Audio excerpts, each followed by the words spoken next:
Good morning, true crime friends. How you doing? Happy Monday morning. Look, I still got that little bullfrog living in my throat. Jeremiah, get thee behind me, Satan. But, so I'm going to try not to talk too much.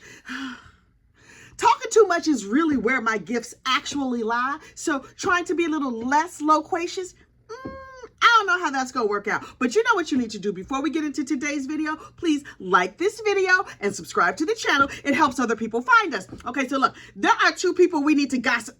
There are two people we need to discuss this morning. Number one, Miss Ashley Benefield. Do you know about Miss Ashley Benefield? Now look, I did a whole Ashley Benefield playlist. When her trial came about, y'all, I was perched. I was here. I wanted to know every single thing. Ashley Benefield is over there. Where is Ashley? Oh, Florida. Of course, Florida. But so here's the thing. Ashley Benefield was a gold digger and she married herself this moneyed man, although he didn't have as much money as she thought because they kind of never do. Anyway, and so she had got herself pregnant and she reversed his vasectomy, and then they had a baby together, and then she's like, oh, he's terrible. I want custody of my baby by myself. And he was like, no, I want to be a part of my baby's life. And she was like, oh, I got something for you. Let me apply some lead to you, and then we're not gonna have to worry about that no more. So she shuffled him off this mortal coil, and then she was like, but he was really mean to me, and he abused me, and I think he also poisoned me. Yeah, that's the ticket. He poisoned me. Anyway, so she got convicted. Long story short, I mean, that is really like the truncated version of her whole story. There's all kinds of podcasts and Dateline, and everybody has covered Miss Ashley Benefield. So go on out there. I highly recommend Miss Brandy Churchwell, the 13th Juror podcast. She does a whole thing about Ashley Benefield, right? So Ashley got convicted a few weeks ago, and I covered the trial. Now, there are claims of juror misconduct. Jurors! What was y'all doing? Okay, so there's two jurors that the defense is saying there's a problem with.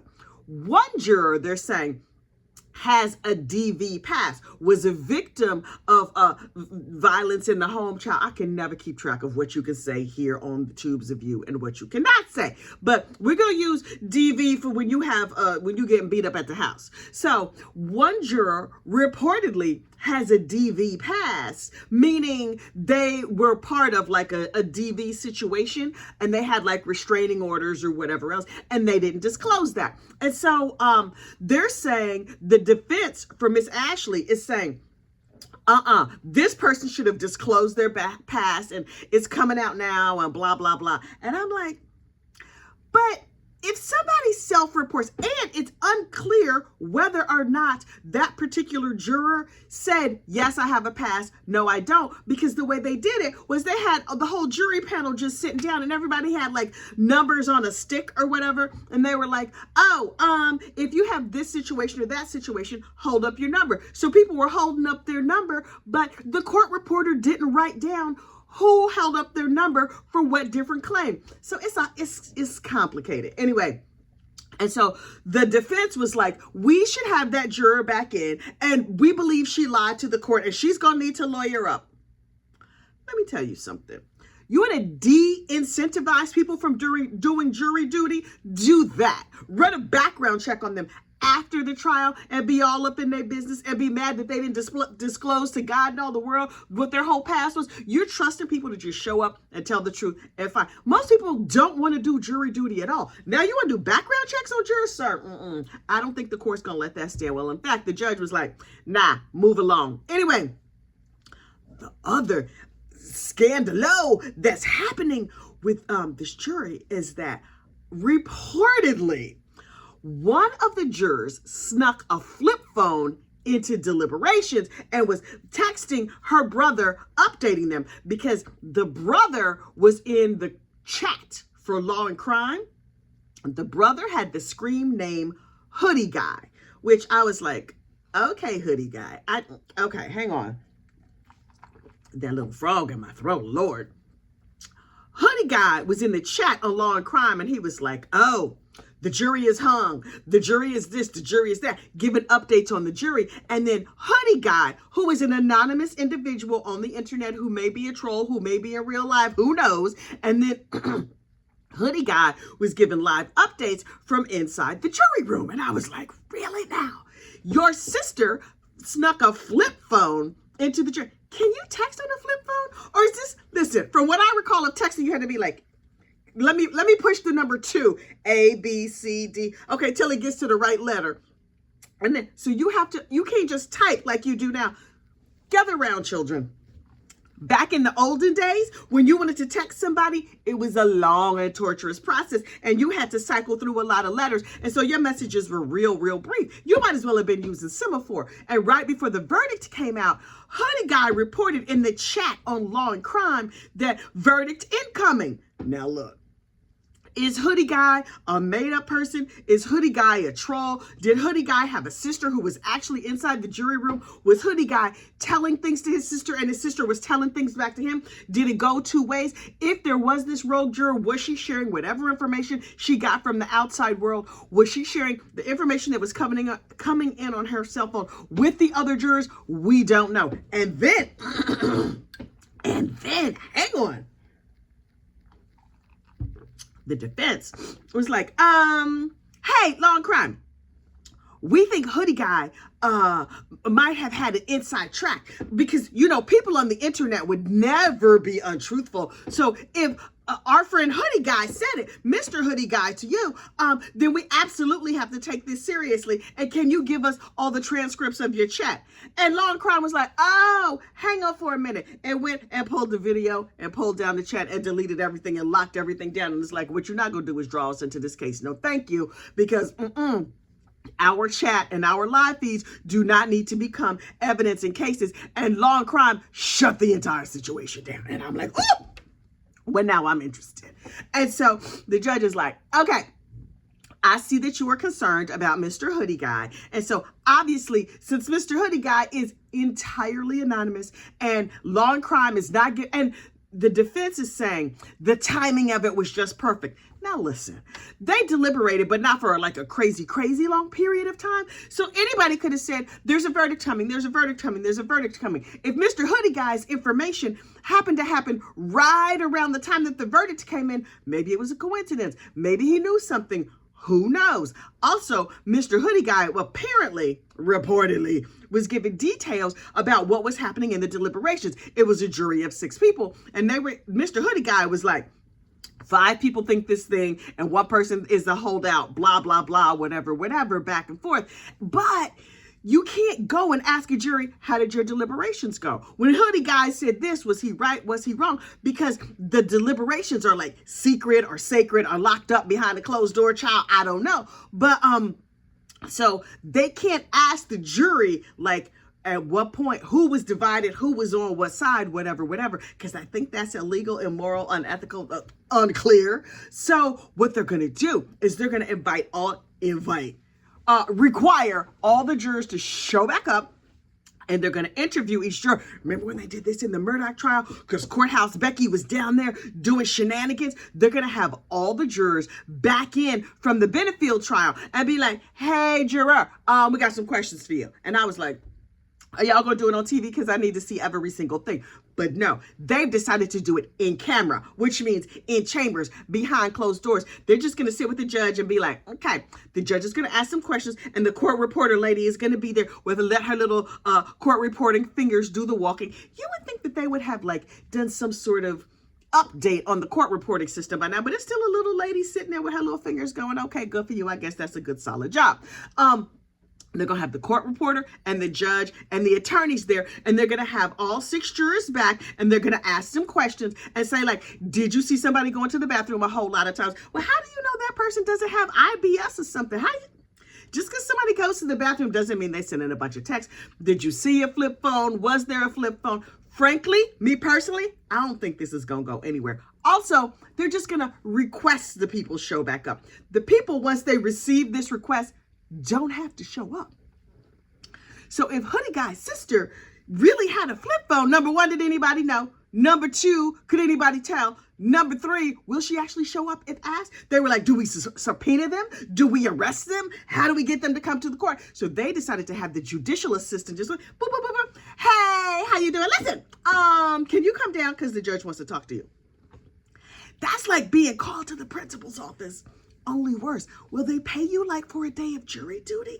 Will you at least get like some Jimmy John's or ham sandwich or Slurpee down at the 7-Eleven? Child, unclear. I don't know. So The jury for Ashley Benefield is being called back in to be questioned, and I am perched, I am ready, I am living for every single moment of it, but wait, there's more. Something else happened in true crime this week that I was like, I don't care about this case.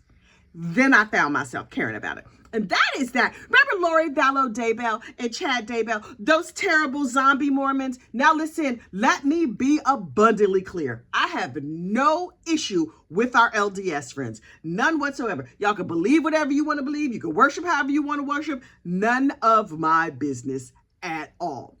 But, and however, if you think that your religion, not all Mormons, hashtag not all Mormons.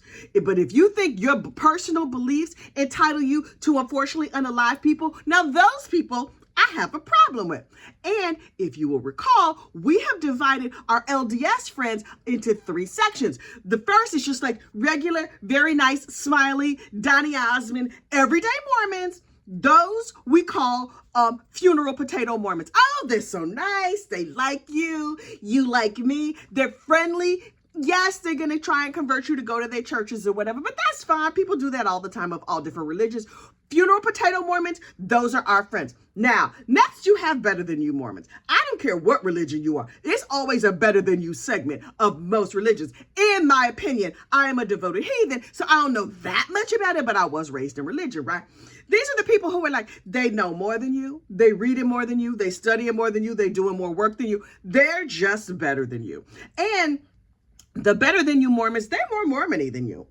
They read all the extra everything and they doing all the extra whatever. And then, so sometimes funeral potato Mormons slip over into being better than you Mormons if they try real hard. And we have no issue with the better than you Mormons. Now, do you want to hang out with them? No, because they don't seem that fun. But okay, that's fine. And then sometimes the better than you Mormons just take it a little step too far and they get to be zombie Mormons. Now look, a zombie Mormon is the kind of person who feels like, I believe that certain people are zombies and therefore I can unfortunately unalive them. They are also killer Mormons. We here at Gossip Rumor and Innuendo LLC, don't sue me, do not approve of zombie Mormons. If you feel like the Lord, whoever your Lord happens to be, is telling you you can shuffle people off this mortal coil, we take a strong stance against them. So zombie Mormons, no. Get thee behind me, Satan. I'm not messing with y'all, right? So everybody in the community thought Chad Daybell was a funeral potato Mormon, possibly a better than you Mormon. Very likely a better than you Mormon. Oh, his food storage was better than yours. And he was reading extra books. He was writing books. But he seamlessly slipped over into being a zombie Mormon. And people ain't realized right away. And then he unfortunately unalived his wife. Oops. First sign you a zombie Mormon is when you your wife suddenly passes mysteriously. And then 3 seconds later, you marry another heifer. Okay, looking at you crazy. And it turned out his new wife, Lori Vallow Daybell, also a devoted zombie Mormon, had unfortunately unalived her children with the help of some of her other family members, right? The trial was big. It was huge. Please know, I have a Chad Daybell trial playlist and a Lori Vallow Daybell trial playlist. Because did I watch both of those trials breathlessly? Yes, I absolutely did. And I reported on them every single day. So look, Lori Vallow Daybell's children are off at the Endless Heaven Buffet, dispatched to the Endless Heaven Buffet by Chad and Lori and Lori's brother. All of these unfortunate unalive things happen over at Chad's place, right?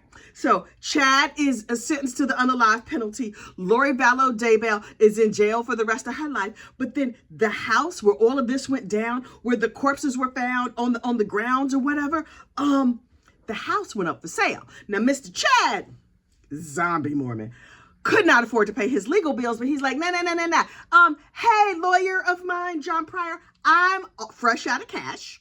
Yes, I took my wife's life insurance money, and I thought it was going to go further, but that hot piece of tail, the zombie Mormon that I married, Lori Vallow Daybell, she was tricking up money left, right, and center, so now I'm broke. You can have my house as payment, and I'm sure that you'll be able to get me out of prison. And John Pryor, his lawyer, was like, yeah, that sounds great. Please give me the deed, and we'll deal with this later. As soon as Chad was shuffled off to the unalive row of down there in Idaho, Iowa, It's over there in that part of the country someplace. And I'm like, I'm good with gossip. I'm not good with geography. You're not here for geography. You're here for the news. And by news, I mean gossip. So anyway, Chad Daybell and his lawyer over there in East Idaho, Iowa, the house had to be sold. Right? The house where all the bodies was found and everything had to be sold. So it got bought up by some charity or some nonprofit organization over there in East Idaho, Iowa. And this weekend, they tore the house down. And I was like, I don't care, because other trials have happened by now, and I'm just interested in other things. I don't care about this house. I don't care about none of it. And then Nate Eaton from the East Idaho Iowa News was like, we are here at the scene where the house is being demolished. And I was like, I've seen the videos like they do in Las Vegas or whatever, where they just like blow up the whole thing and it all falls down in a pile of dust. Oh, this is going to take 3 seconds, so maybe I'll watch it. Turns out that's not how they took the house down. They like took a big machine. It was like, remember how you used to play trucks with your kids when they were little or whatever? And you would like crush the Lego buildings. It was kind of like that, only it was a real house. And I was like, I don't want to watch this.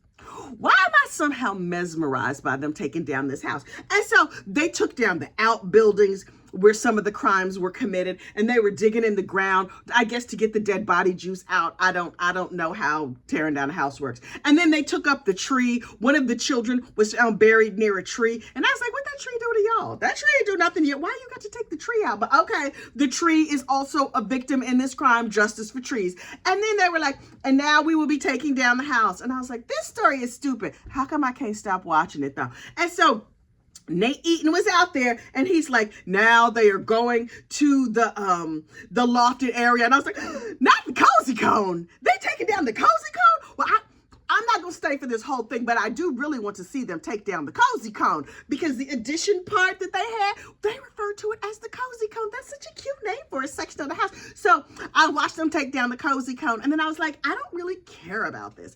And so I swiped away from that video, and then Nate Eaton was down there like, oh, before they tore down the house, I went on a tour inside, so let me take you with me. And I was like, Nate, I don't care. Okay, also show me every single thing. So Nate Eaton goes inside the house. Those bedrooms were so small. The entire interior of the house was so teensy. How did Chad and his friends, unfortunately unalive Tammy and nobody heard, because his son's bedroom was right across the hall. It was literally 3 steps away. But me personally, I feel like Chad unfortunately unalived his wife while the son was at work. And so when the son came home, his mama had already slipped the surly bonds of this earth. So anyway, Chad Daybell's house has been removed. The tree where JJ was buried has been removed. All the outbuildings have been removed. This is what and they're going to make it a park. A park? But not like a playground park, just like a peaceful, serene space or whatever. This is what I need to understand. I know houses can be haunted, right? Like buildings. But although me personally, I don't know why you would want to go back to the place where you were unfortunately unalived. But at least Tammy did live there. But like, why would Tylee and JJ ever want to go there? So I don't think Tylee and JJ are haunting that property if it's going to be haunted. But here's the real question. Can ground be haunted? Because I know a house can be haunted theoretically. I'm not even sure I believe in ghosts. Ooh, what's behind me? Okay, just kidding. Anyway. A house can be haunted, I guess, but I've never heard of like haunted land.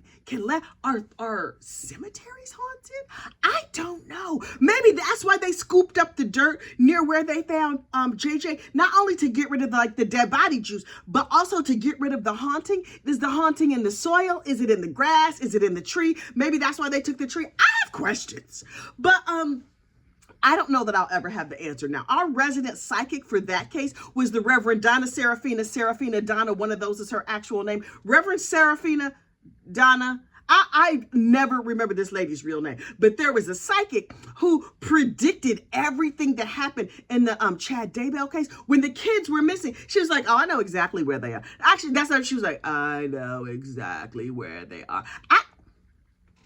Did the psychic take a gummy? I always feel like she's on like a whole pack of gummies because she sort of moves in slow motion. That lady is deeply weird. Oh, I hope she don't see this. Anyway, she's a little bit strange. But long before, when everybody was like, oh, these kids are probably hiding at their auntie's house or something, That psychic, she was like, They over at the Endless Heaven buffet because Tylee put her fork down for a minute, and Tylee came and visited me, and she told me everything that happened. And so I was like, this psychic lady is crazy. And then a couple of years, like a couple of months later, 8-9 months later, everything that psychic predicted turned out to be true. Y'all. I'm not messing with that lady. So if I had her number, I would text her and be like, hey girl, can ground be haunted? Unclear. Are Tylee and JJ at peace now? And according to her, even in the afterlife, Tammy was like quiet and shy and really not saying much of anything. Maybe Tammy don't like psychics.